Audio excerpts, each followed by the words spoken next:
ယခုခေတ်ယုံကြည်သူတွေနော်ယခုခေတ်ယုံကြည်သူတွေယခုခေတ်တရားဟောဆရာတွေယခုခေတ်အမှုတော်ဆောင်တွေယခုခေတ်လူသားအားလုံးယုံကြည်သူအားလုံးလူတိုင်းနဲ့တဲ့ချင်ကြတယ်လူတွေကသူတို့ကိုကြိုက်တာချင်းမွမ်းတာမဲပေးတာအရန်လိုချင်ကြတယ်အတင်းတော့တချို့တွေမှာမာယွန်းတော့ယုံကြည်ခြင်းတွေကဘယ်ကနေစတယ်လဲဆိုတော့သူတို့ကိုတန်းကျဝိညာဉ်တော်တိုက်ချွေးမဲ့ဆရာတွေကိုမဲပေးပြီးတော့သူတို့ရွေးချယ်ခြင်းကနေမာယွန်းတော့ယုံကြည်ခြင်းစလင်းတယ်ဖခင်သခင်ရဲ့အလူတော်နဲ့ကိုက်အဲ့ဒါမကိုက်ရင်ဘူးနော်ကျမ်းစာကိုတကယ်ဖတ်ကြည့်အဲ့လိုမျိုးအခြေအနေဖြစ်လာတဲ့ခါမှာပါစတာလုပ်ချင်တဲ့လူတွေအမှုတော်ဆောင်လုပ်ချင်တဲ့လူတွေလူတိုင်းနဲ့တက်အောင်ပေါင်းတော့တာလူတိုင်းရဲ့အကြိုက်ကိုဆောင်တော့တာ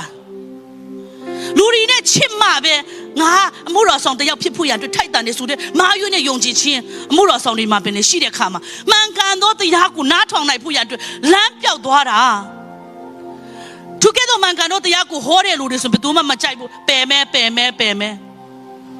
ဒါပေမဲ့ဝိညာဉ်ရေးရမှာထူးထုတ်သောပါစာတွေလူအပ်နေတာကျမဂုံယူစွာနဲ့ဝမ်းနဲ့စွာနဲ့ခြေနဲ့စွာနဲ့ပြောမဲ့စကားတစ်ခုရှိတယ်ကျမထာဝရအတွက်အမှုတော်ဆောင်ဖို့ရန်အတွက်ကျမလူချင်းတဲ့အရာအားလုံးကိုဆွတ်လွတ်ပြီးတော့နော်ကျမစင်နီကလေးကကျမတို့လင်မယားအလုပ်ဒီအားလုံးဆွတ်လွတ်ပြီးတော့ဒီအဲ့ဒီလေးမှာရောက်တာက0နဲ့စတာတန်ရှင်တော်ဝိညာဉ်တော်နဲ့ပဲစတာသူအရာကိုကျမတို့မိရောလို့မရဘူး